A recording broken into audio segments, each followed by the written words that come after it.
Sanibona, phinde nimikele nje namhlanje ngaleli thuba ngomzuzu ngaleli hora. Sibonge umkhulu wesabekayo, obabazekayo, ingcwele isiNkosi sethu Jesu.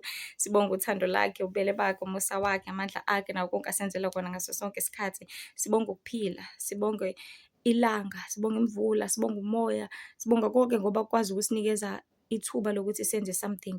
Usinikeza ithuba lokuthi sikwazi ukuthi silungise, ukukhanya, ukwazi ukwenza ukuthi uhambe emsebenzini uphinde ubuye.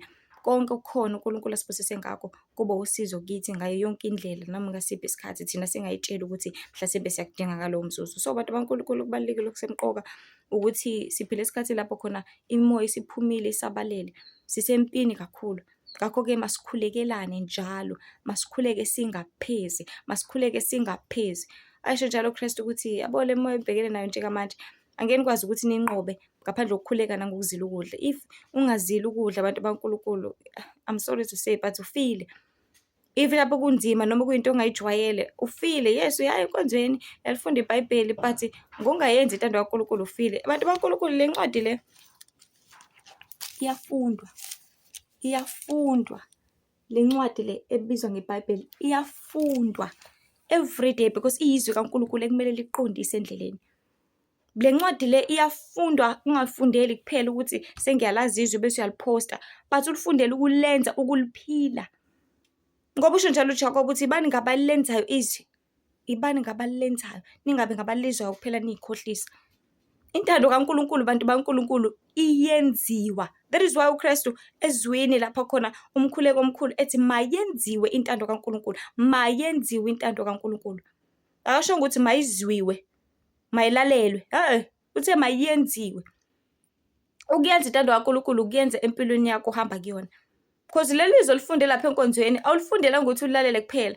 Ulifundela ukuthi mase sengihamba lana sekuMonday noTuesday, Wednesday, noThursday, noFriday ngikwenze lokho engikuzwile akade kushunyela lapha enkonzweni ngeSabatha, akade kushunyela lapha enkonzweni ngeSonto. Because kuzoshunyela ukuthi inhliziyo yakhe ingakhathazeki. Akuzoshiwo ukuthi izokhathazeka manje, mhlawumbe izokhathazeka ngoLesine nje kwazi bani. Sekuthiwa ke njengoba unenkinga yemali ungabe sakhathazeka. So apply that verse olizwile enkonzweni empilweni yakho khona uNkulunkulu uzombona empilweni yakho. Because athi umuntu angimboni nje mina uNkulunkulu, hayi mina uNkulunkulu akangenzeli lutho, hayi sengiyakholwa nje ngoba phela umuntu kumele angcwatshe. Asho zonke lezi zinto lezi because izwi kaNkulunkulu akali apply, akahambi ngalo. Ulizwile yes, kodwa akanendaba nalokho. Mhlawumbe futhi akalizwanga, ulilalelile kuphela because kwakunesisho nje asasikhona kuthiwa abantu besilisa abanabesifazane abakhuluma kakhulu. Kuthiwa-ke angazi yathi inkosi, hayi balaleleni kodwa ningabezwa. Because there's a huge difference. Khona ukulalela umlalelo umuntu kodwa uthula ukuthi awumuza, awunendaba nalento eshoyo. Usuthule nje ukuze akhuluma aqede. Khuluma aze aqede. Kodwa ungamuzwa. Kodwa umuntu ozomuzwa ukuthi lento akayishilo ihlale kuwena uyicabanga ukuthi njengoba ekhuluma kanje mina kumele ngenze ini, thatha isinyathelo emva kwaleyo nkulumo leyo. So kukona konke bantu baNkulunkulu ngaso sonke isikhathi okubalekile ukuthi izwi kaNkulunkulu silenze. Siphile esikhathini lapho khona manje sisempini yakwamoya ekudingeka ukuthi sikhuleke. Ucabanga ukuthi uNkulunkulu methe sikhuleke usuke edlala ngalokho? Ucabanga ukuthi uNkulunkulu mesinikeza izikhali zamaKristu Efesu chapter 6 ukuthi bantu baNkulunkulu uhlale njalo ufake isigqoko sensindiso, uhlale ufake isivikelo sesifuba esiyithemba, uhlale njalo unxusela abangcwele, uhlale njalo ushumela izinkulu ezindaba zombuso wezulu, uhlale njalo uhlele ebulungeni maNkulunkulu bophila ukhalo lakho ngevangeli lokulunga lokuthula leqiniso. Usuke yishona lokho? Izona sikhalo okwazi ukulwa ngaso. Because yabo mawushumayela izwi lihlezi lila, iqiniso lihlezi lila endebeni zakho. Mawufaka isigqoko sensindiso uyazi ukuthi mina ngisindisiwe, ngisho kuthiwa kufika noma imuphi umoya, mina ngamkhetha uJesu njengenkosi yomsindisi, ngiyazi ukuthi uhamba nami. La esivikele sesifuba esiyithemba ukuthi mina ngithemba uNkulunkulu uJehova umdali wezulu nomhlaba, angithembile lutho, angithembile lokho kuphathekayo lapha emhlabeni kodwa ngithemba uJehova.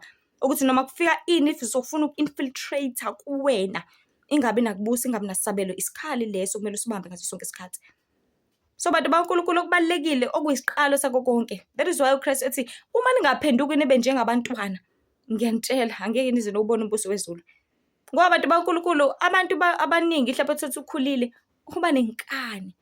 That is why negama lithi isalukwazi. Useyakwala ukwazi manje uyitshela ukuthi konke lokwasekwazi sekwanele, akasafuni lutho ezo-edeka kuyena. Kanti lapha emhlabeni ufunda uze ufe. Ufunda uze ufe. Akekho umuntu omdala for ukufunda ukuthi hayi-ke asisekho isidingo sokuthi Kuningi osamele ukwazi, kuningi osamele ukwenze, kuningi osamele ukuthi ukuqonde. Because ukufika okusha each and every day. Izulu liya-upgrade every day, namadimoni aya-upgrade, noNkulunkulu uya-upgrade. Amadimoni aya-upgrade, uNkulunkulu uya-upgrade. Baletha Facebook ukuthi baluthekise abantu, noNkulunkulu upgrade angene lapho ku-Facebook ukuthi alande abantwana bakhe. Balethe enye inkundla yokuxhumana futhi uNkulunkulu upgrade abalande futhi. Baletha ama-AI manje, ama-robots, noNkulunkulu uzo-upgrade.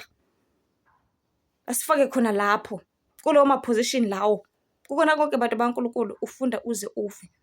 So kubalekile osemqoka ukuthi sisamukele uKristu Nkosi Msindisi, uzalwe kabusha, ufe. Afe usibanibani uwena. Ife inyama yakho. Uthi mase usuzelwe kabusha, usuyaqala ke manje siqale esisha because umntwana kuphela ukwazi ukulalela. That is why kuthiwa ugotsha usemanzi angithi. Umtshele umntwana esakuhlaza, umtshele wonke amaqiniso, umtshele yonke into adinga ukuthi ayazi ayenze. Kodwa ezokwazi usakhule ngendlela efanelekile. And if esekhulile engasafuni ukuzwa, ngeke usamenza lutho. Ngisho ngamshaya usungazumkhipha umphefumulo akasezwa lutho. Ngoba nogodo oselomile suke sedinga ukuthi liyophosa eziko kuphela. Ayikho into osungayenza ngalo.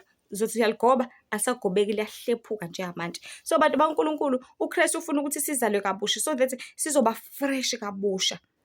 Masuzolwe kabusha ke ila usuke khona, it's like uyachitha lokho obekade ufundise kona, uyachitha lokho obekade ukwazi ukuthi abazali bethu nokhokho bese usifundisa ukuthi nokuthi because 100% yakho konke kungamanga.